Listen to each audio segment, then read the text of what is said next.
is Amerikaans voor. Hoe kan dat nou? Hoe bestaat zoiets?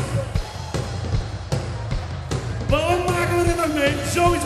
In het Amerikaans is dat hoe kan dat dan? En als je dat heel snel achter elkaar zegt. Hoe kan dat dan? Hoe kan dat dan? Hoe kan dat dan? Hoe kan dat dan? Hoe kan dat dan? Hoe kan dat dan? Hoe kan dat dan? Hoe kan dat dan?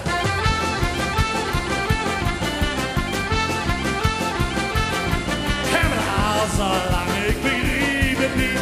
En die woorden de laatste tijden waren buurt. Zijn elke dag een beetje. Zijn elke nacht een mooie vrouw.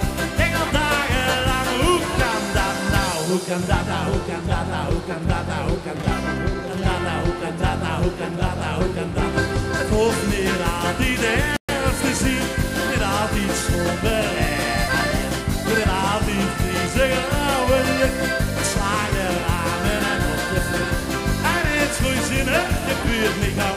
Zeg al dagenlang, hoe kan dat nou? Hoe kan dat nou? Hoe kan dat nou? Hoe kan dat nou? Hoe kan dat nou? Hoe kan dat nou? Hoe kan dat nou? Hoe kan dat nou? Hoe kan dat nou? En hier zal er even in een mooie dag. Als de winter was een degen of een Limburgelaar. Oh, waarom weer dat niet vangen aan de andere kant? Ja, ja.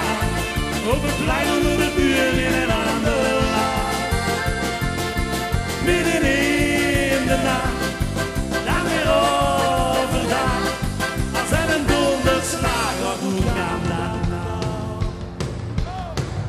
Zingen! Hoe kan dat?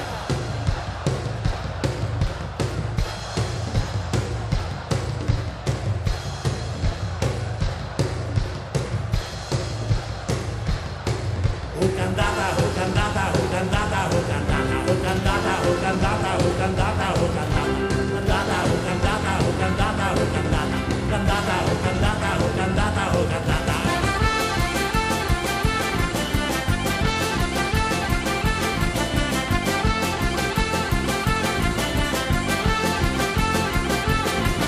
Of lief in bed met een warme kroeg, de eerste zon op midden. Dat gevoel was ik al zo lang kwijt. Ik weet niet hoe dit werkt, hoe was dit hier. En nacht en dauw brengt lucht en blauw.